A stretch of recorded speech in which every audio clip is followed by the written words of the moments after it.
relationships. We hope that our relationships with other people are healthy, yet this is not always true. We hope we have a healthy relationship with ourselves. We have a term that's very popular nowadays, healthy self-esteem, right? Healthy self-worth, self-value. What is a healthy relationship with ourselves and others? How much is too much? How much is real?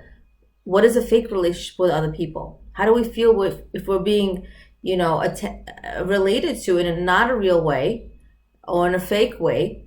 We don't want to be in abusive relationships. We don't want to be in hurtful relationships. So really, this video is for, relationships that we have with other people that are normal relationships. And we just question sometimes, is this healthy for me, right? These are not for emotionally draining, abusive relationships, right? But for us to kind of understand, where's the boundary, where's the balance of a healthy relationships versus an unhealthy one? And of course, I'll leave you with a practical tip at the end. The only way a relationship can be real, a relationship can be healthy, is if it follows the dictates of the Torah. This generation that we live in is so incredibly self-impressed. This generation believes that we know so much more than our ancestors, that we're just above and beyond in a technological way, that we know so much more, and that we're so advanced. And that may be true. However, the secret key to relationships that are healthy is through the knowledge of the Torah, is through our ancestors. It teaches us that a person needs to love themselves first before they can love others. But what does self-love mean? We know that I can teach myself to love myself if I know how to love others, right? But I need to know how to love myself first. And how can we love ourselves? How can we truly love ourselves? The answer is, if I know that I'm a Tzelem Elokim, that I'm a part of Hashem, I'm part of God, then I know my self-worth. I know my value. I know my inner worth and intrinsic value. The only reason that people underconduct themselves, they behave in such ways that are just beneath them, is because they undervalue themselves. They don't know who they are, right? They forget who they are. People say clothes make you, right? Make you who you are. Well, in a way, we could look at it as, how does a doorman dress, especially in a prestigious Manhattan building?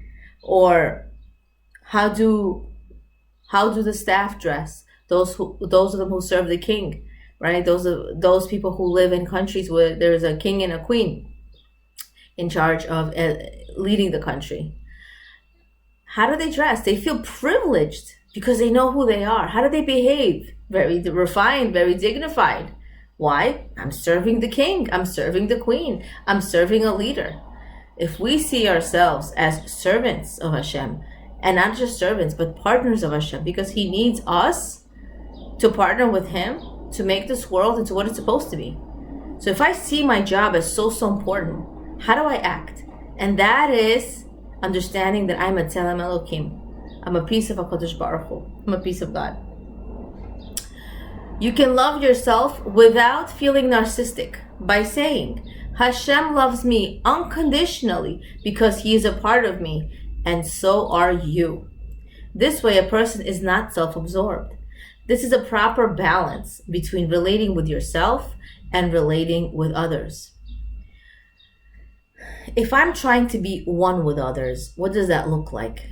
Meaning in peace with other people, having a healthy relationship with other people. The more we feel like we are one with others, the more blessings are showered upon into the world. In other words, when I feel one with you, there's blessings that are showered upon the world without the limit of time, without being bound by space either. So you can benefit someone in New Zealand, in Australia, in another part of the world, and another time in the world. It doesn't matter. The goal is for us to be one. And when we feel one towards other people, then there's true blessings that are showered upon the world. If I'm looking down at people, then I'm not one with them. For example, let's say you know of a wealthy person who is being very stingy with their money and they could afford to give so much. How do you become one with such a person? Now, being one with a person doesn't mean you agree with them. It doesn't mean you agree with all their ways of living and with every decision that they make, big and small. It doesn't mean that you approve of their way of life. What it means is that I'm one with you no matter what. It doesn't mean I agree with you, but that means I look at you with rosy colored glasses and I am one with you. So how do you become one with others, with a person who is wealthy but stingy? You could say to yourself, this person is probably frantic about money because of their difficulty in achieving it. Or this person is obsessed with money because they are delusional that money is happiness, peace, and a result of their own efforts and hard work, which isn't true. Or a person is obsessed with this money because it is the only proud achievement in their lives, even though it has nothing to do with the person. We know that our achievement, our outcomes, our success is not really in our hands. If Hashem enables us to do something and wants us to be successful, we can have it happen to us. We can be blessed with success or not success. It all depends on Hashem's will and what He has in store for us. So it does not depend upon our own efforts. Hashem knows everybody's backstory. So we don't know what's going on with other people and their lives. You know, there's a saying, the grass looks greener on the other side. We hope it is green inside also, meaning their life is peaches and cream. We hope it's all good. Sometimes people make themselves feel better, like, oh, it looks all good, but it's really not, I assure you. Why would you want something not to go so well in people's lives? Why do you want suffering and challenge for other people? Why? So that your life can look a lot better, or so that you could look a lot better. And that isn't the approach to be one with others. So there's just a short personal story that Estebela Schwartz gives over, that she overheard a mother tells her the story of her two sons. So the older son made a purchase, and a very expensive purchase. And the younger son tells the Mama, why should she, invest in such a purchase? It's so expensive, and why does he really need it? He really shouldn't waste that kind of money. But the mother was initially hurt. Why? Because she knows that the older son really needed to spend money on this item, because it really is going to de-stress him, and elevate him in a different way, in an emotional way, and make him feel more valuable, happier, even if it's temporary. She knew that this is a good purchase, and she reassured her younger son, it is a good purchase. He really needs it. I approved it, and I know it's going to only be good for him. And then as the younger son said, okay, so may he use it in good health. So I hope he enjoys it. But then again, he doesn't need to know all the details about the older brother's, his older brother's problems. He doesn't need that, because that's not his place to know. It's not good for him to know, for whatever reason. But this is teaching us that we have to place our trust in Hashem.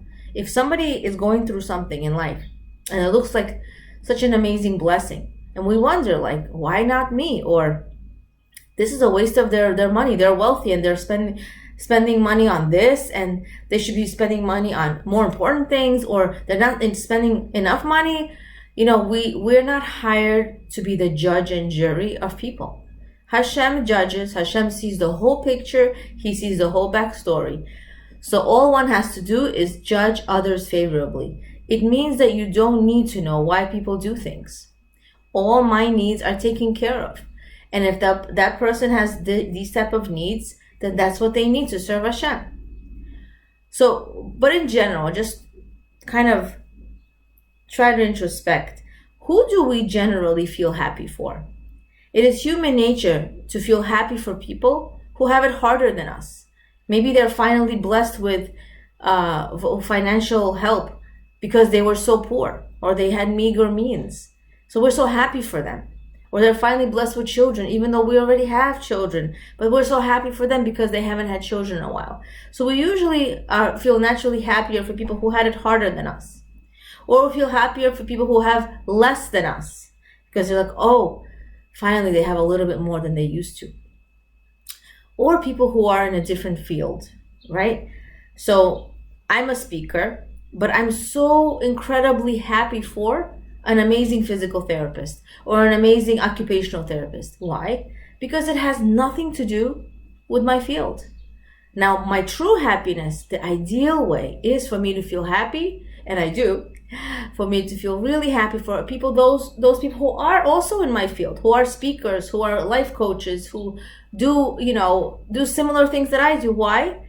Because there's nobody who could step on anybody's toes, because Hashem decides success.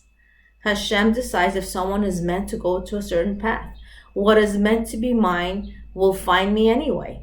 So Hashem has enough room for everyone to be successful, enough money for everyone to have. It just depends if that's in your path of life, if you need that blessing, if you need that experience. Hashem personally cares for everything that I need. Jealousy is easily felt towards people who are in similar fields because they feel as though life is a competition. But the ideal is to feel happy for everyone. People forget that they don't make their life happen. Life isn't a competition. A person can say to themselves, what I do down here is only the game of hishtadlus. What is hishtadlus? Hishtadlut is personal effort. We are like puppets in this world, going here, doing this, trying this, feeling successful at this, but really, it's really Hashem enabling us to do what we're doing. And yes, we need to pray for what we want. Hashem wants us to pray for what we want, right? And what we need to have a relationship with Him. But it's ultimately a game of hishtadlut, a game of personal effort. And He really decides if our efforts come into fruition or not. I don't come on top by putting other people down, by elbowing them down to fail, by speaking lashon hara, or negative speech, or spreading rumors. Whether these rumors are true or not, they're still lashon hara. So how much hishtadlut do I personally need to do? How much effort do I need to invest? The answer is it depends on the person and how much Hashem wants them to do. So you try until you're told not to. Just like Moshe Rabbeinu prayed 515 times to be accepted into the land of Israel, Hashem said, stop praying. Because if you pray one more time, I'll have to listen to you. Hashem created a system that if there's a certain amount of spiritual elevation achieved, Hashem has to grant you your wish. That's the system He created. But because Moshe Rabbeinu was a prophet, he listened to Hashem. He said, okay, I'm not meant to have it. I won't get it. That's it. Even though he's one of the greatest men of all time, the humblest, most faithful, he listened to Hashem and he was a prophet. So we need to understand that if Hashem doesn't want something to happen to me, I should be okay with it. This is the path He chose for me. Life isn't a competition. Success is me being happy with my path in life. That doesn't mean I'm better or I'm worse than someone else. This is the path of life. A rich person is happy with what he has. Even the challenges they have, because these challenges are going to help me become closer to Hashem, which is the ultimate goal of life, to be closer to Hashem no matter what circumstances He gave me.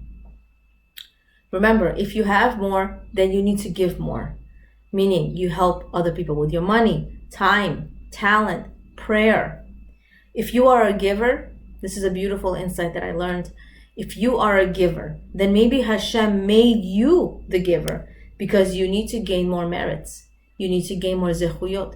Sometimes we feel very proud of ourselves, and just, very fulfilled. Why? Because we gave something to someone. We gave tzedakah, we gave charity, we gave our money, our time, our energy, our talents, even if we didn't charge for it, even if we don't expect anything from it, we feel very self-fulfilled.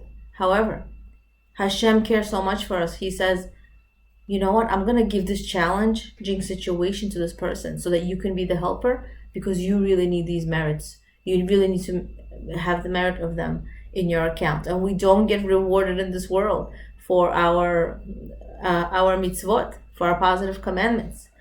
We don't. It's all for the next world. So it makes us feel so good down here too. Remember, no one can take what is meant to be mine, whether it's money, position, influence, rank, or achievements. Talents have nothing to do with achievement. A person can be talented, so talented that it has nothing to do with how much they've achieved. They are just born with a talent or with an ability. We know all too often that people do not actualize their potential or their talents because they just don't know their mission in life. They just don't know what makes them go, makes them become happy and successful. Right? We need to use what we have. The ultimate reason people are jealous and judgmental is because they forget that the world is run by a creator. A father never does things to hurt his children. A true father will never benefit one child by hurting another. A parent's greatest happiness, ask any parent, what is your greatest happiness?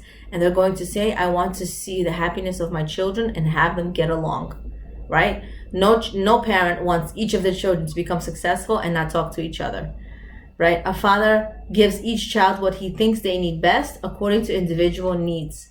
So to wrap it up, I want to share that the secret to a healthy relationship is that I have to learn to love myself first and want everything I want for me for others as well.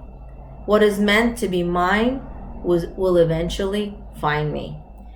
A practical tip is an affirmation we can say to ourselves. I love myself and others unconditionally because Hashem is a part of me and so are you. Appreciating the insights of Rebbetzin Esther Bela Schwartz on Pirkei Avot, Leah Abramov, Being and Becoming, awakening awareness of your greatness and potential.